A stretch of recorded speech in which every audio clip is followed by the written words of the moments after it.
Everyone, I'm Wingspan TT, and if you're watching, you know what time it is. It's the future, because it's time for Duels of the Planeswalkers 2013. That's right, it's Magic the Gathering, Magic the Nerdening, the awesomest collectible card game ever made. Now we're going to look at Born of Flame, the red deck. The default red deck, you get to choose between Celestial Light and Born of Flame to start, and you can bet there's not going to be a lot of life gain in Born of Flame. We're probably looking at something that's pretty much pure burn. We got Chandra there, so you know she's got her fiery temper, her fiery ties to the mountains, and the Chandra's Phoenix and all that jazz. Creature sizes are a little beefier this time around. Deck speed surprisingly slow. You would think red would be on top of that. Deck flexibility high with, of course, lots of removal. Card synergy, not so great, because there's not a lot of interplay. But I don't want to talk. Let's just, I do want to talk. But let's just look at it. We see the mana curve. And I don't know how they can say the deck speed is bad when you have 12 cards at 2 mana, right at the start. 50% creatures, 50% other spells. Let's get it started in here. First off, Flame Slash. We all know that this very power removal in this format. Dragon Hatchling, mediocre. We'll just get that on the board, but I would probably take it off. This guy's much better. Fire Charger, 2 for 1/1 with haste that you can pump. That's very good. That can, especially with removal, that means that you can keep pressure on early in the game. And as much mana as you have, that's how much damage you can deal. It's great for chump blocking later or real blocking to kill off heavy attackers. 1 damage to each creature and each player could be useful. I think in most scenarios this is not going to be a game winner. Ruby Medallion, I see they're in love with medallions now. Really depends on the mana curve of the deck, but I don't see it being worth it. Okay, 3 damage to target creature or player for 2 mana, not bad as an instant. Have a couple of these, very nice. 4 Searing Spears. This is actually this is a very big deal. That's a lot of powerful instant removal at a good mana to damage ratio.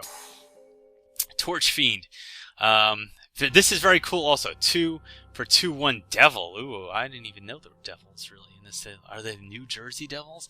You can sacrifice him to destroy an artifact, which is great because it looks like, at least out of the 2 decks we've seen so far, there are a significant amount of artifacts, and there's also some birds flying around in the background. So, hello little birds. Hello, hello. Alright. Anyway, couple Torch Fiends. Chandra's Phoenix, great card. 2/2 flying haste for 3, already cool, but whenever you do damage you can bring it from the graveyard to your hand, so you can chump block with this, you can just attack recklessly, you can recover this. Great card advantage. Fiery Hellhound, also great as we know from Duels of Planeswalkers 2012. Flame Break, 3 for sorcery, deals 3 damage to each creature without flying each player. This is much better than that shitty 1 damage to everything card. So this could be a board clear, especially against weaker decks with a lot of weak creatures, including this deck, including the matchup. This could be a Wrath of God for 3 mana. And it could be, you could finish players off because it also does damage to other players. Oh, it does players damage to you too. Flames of the Firebrand, 3 mana, 3 damage divided as you choose. Very good for this format because there's a lot of weak creatures, so you could do, 1 damage to this one, 1 damage to this one, 1 damage to the player. Definitely keep this in your deck. And we see there's a couple of those. Prodigal Pyromancer, always powerful in this. Chandra's Outrage, also powerful. Bunch of those. Firewing Phoenix, 4 for 4, 1 flying. Can go to your graveyard to your hand. So not as powerful as the other Phoenix, but does a lot more damage. It costs a little more to get to your hand. It's not free. But this could be, powerful card to have in your graveyard or in play later in the game. Furnace Whelp, I would probably cut this then. It might be worth considering cutting. If you can pay 4 mana for 4/1 that can come back to life, or you could pay 4 mana for 2/2 that you have to pump mana into. He may or may not get through. Chandra's Fury, 4 damage to target player, 1 damage to each creature that player controls. Cut it, 5 mana, it's too expensive for this bullshit. 1 damage to each creature that player controls. Really, it's not going to be game winning. I will cut that. Fire Elemental, cut this. 5 for 5/4. It's garbage. Vanilla creature. 5 for 3/3. I love Magma Phoenix. Definitely keep this in the game, and when it dies, it deals 3 damage to each creature. Keep in mind, you can kill this yourself with your own removal to wipe the board. Very versatile card. Hostility, extremely versatile. Definitely keep this in your deck. Scar again. Firebird, I don't even know how to pronounce this. 6 for 3/3, Bloodthirst 3. So if you dealt damage this turn to your opponent and you drop this in play afterwards, it'll come in as a 6/6. It gets +3/+3. Flying, so possibly 6 for 6/6 flying. And if it dies, you can return it to your hand, but only if they've taken damage. So I could go either way on this card. It's a little expensive. If you can't get the Bloodthirst, you're paying 6 for a 3/3 flying. So kind of crappy, and its special ability doesn't doesn't help you if it's in play. So I don't know about this one. Flame Wave. Some people think its overcost is 7 mana, but this is a game-ending card. This is a one-sided Wrath of God, plus 4 damage to your opponent. I love it. I love this card. Ever since it came out, I love the art. Donato Giancola, you did a great job on Flame Wave.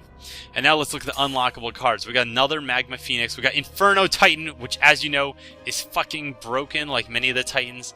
Definitely keep this in the deck. This is a much better 6 casting cost card than Skargan Firebird. We have Fire Blast, which is great. If you guys remember, you guys probably don't remember this. I think this was in Visions. First of all, back in the Visions Weatherlight era. So instead of paying the casting cost, which is high, 6 mana, instead you can sacrifice 2 mountains to deal 4 damage to target creature or player. So you could be tapped out. People think that you are out of options, that you're out of luck, that they've won the match. But no, you got Fire Blast in your hand, and you can throw 2 mountains in the garbage to knock something off. We got Obsidian Fireheart 4 for 4/4, decent. Then for 3 mana, you can pretty much curse one of their lands, and then for the rest of the game, they're going to take 1 damage a turn, as long as that land remains in place. So I really like this. This is something that even when they remove this from play, this is going to hurt them for the rest of the game, probably to the point that it kills them. So definitely consider the Obsidian Fireheart. Beacon of Destruction 5 deals 5 damage to target creature or player instant. Already not bad, but then it gets shuffled back in your library. I love the Beacon cards. I love what they did with this whole series of cards.